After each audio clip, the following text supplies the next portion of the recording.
The legislature rejected Governor Chafee's proposal this last session to broaden the state's sales tax. Well, we found that you may already be paying an extra tax without you or the state knowing it. This week, we go undercover to find that there's extra money going into the state's coffers that shouldn't be. When you go to a supermarket chain store like Shaw's or Stop and Shop, every item is barcoded with a price and designation of whether it should be taxed, all programmed out of the corporate offices. The companies know what should and shouldn't be taxed in each state they operate. But what about the smaller stores, the mom and pop convenience shops where each cashier manually enters a purchase and is responsible for sifting through in what Rhode Island is an extensive list of what is taxable? I go into these convenience stores and I'd always be assessed a tax. Bobby Dion says for years he's been buying items, including his favorite, potato chips, that shouldn't be taxed, but are. And he's challenged more than a few cashiers. And I know there's no tax on certain food items. And a couple of times it would get personal with the store owners, and they'd be throwing me out of the store. And the thing about it is, the store owners, they don't make anything out of the whole deal. The money goes right to the state of Rhode Island. So I can never understand why they're giving you the tax and they don't make anything out of it. So we decided to find out for ourselves at 5 Rhode Island convenience stores, going in first without a camera to buy items like potato chips, soda, chocolate milk, ice, cough drops, and chapstick. The one constant? Utz potato chips, which were on sale throughout the state. Every store charged us tax on at least one item that shouldn't have been taxed. This store in Warren improperly taxed us on the potato chips. This brand new store in Riverside taxed chips and chapstick.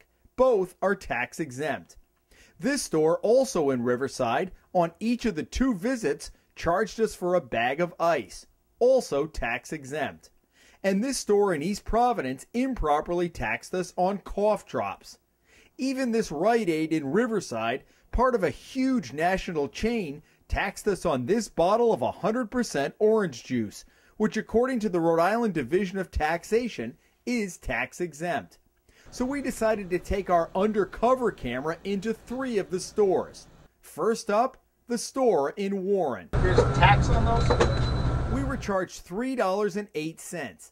The receipt says it includes 20 cents tax for chips and soda. When we questioned it, the cashier told us to just pay $3. But the slip said the chips, in fact, were being taxed. Next up, this store in Riverside, which opened just a few weeks ago. You guys just opened? Yeah. Great. How's it going? Right. The bag set? Yes, if I can get a bag, that'd be great. So there's tax on that?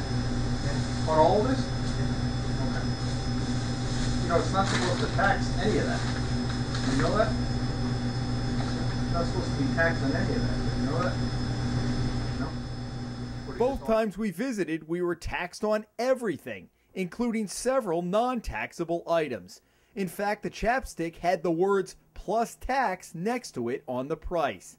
The cashier told our undercover producer after we left that his boss had instructed him to tax everything. Third stop, this store in Riverside that advertises ice for $1.29 a bag. Both times we went in, the cashier added tax when he shouldn't have. No, I'll just carry the ice. I got a cooler out there. Can I get a receipt for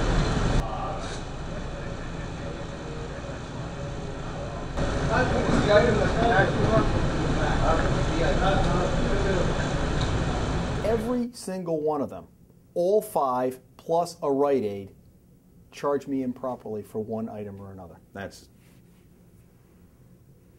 troubling in my opinion, and we need to actually improve our outreach. David Sullivan is the state's tax administrator. But it is a problem, and some of the small convenience stores sometimes will default and tax everything when they shouldn't do that. We try to provide them with lists that they can give the cashier working the register because they do not have those automated systems. They don't have the computer systems where it reads the barcode. A lot of times it's someone typing in the price and hitting taxable versus non-taxable. Sullivan says stores that don't charge the proper sales tax face potential fines, interest, and back payments. But what about those like we found charging tax when they shouldn't be? Has there ever been a fine for that? No, I don't believe there is statutory penalty for that. Do you think there should be? I think it should be examined, yeah.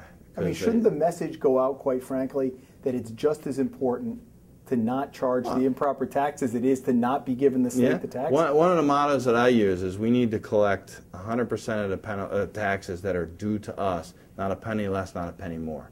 We don't want to over-collect from taxpayers. And that, your point is very valid on that there should be some type of penalty to somebody that just defaults to taxing everything. You figure out how many liquor stores, convenience stores, pizza parlors are in this state, and how much the snack industry is. You figure 7% of millions of dollars, you know, you do the math. When I go out and do a sample of 5 stores and they all are charging me improperly, it wasn't 2 out of 5, it wasn't 3 out of 5, it was all 5. Mm-hmm.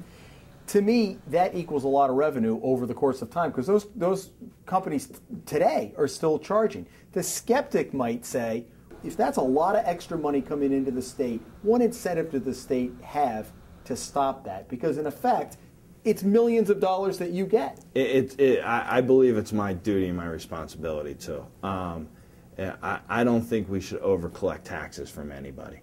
I pay taxes just like everybody else. I don't want to overpay my taxes. If I overpay it, I want the money refunded to me. And the citizens of the state should want that as well. And it's our duty and our responsibility to do that and ensure that. Sullivan says if you think you've been improperly taxed, call 401-574-8955. And his department will check it out. Jim Hummel for the Hummel Report.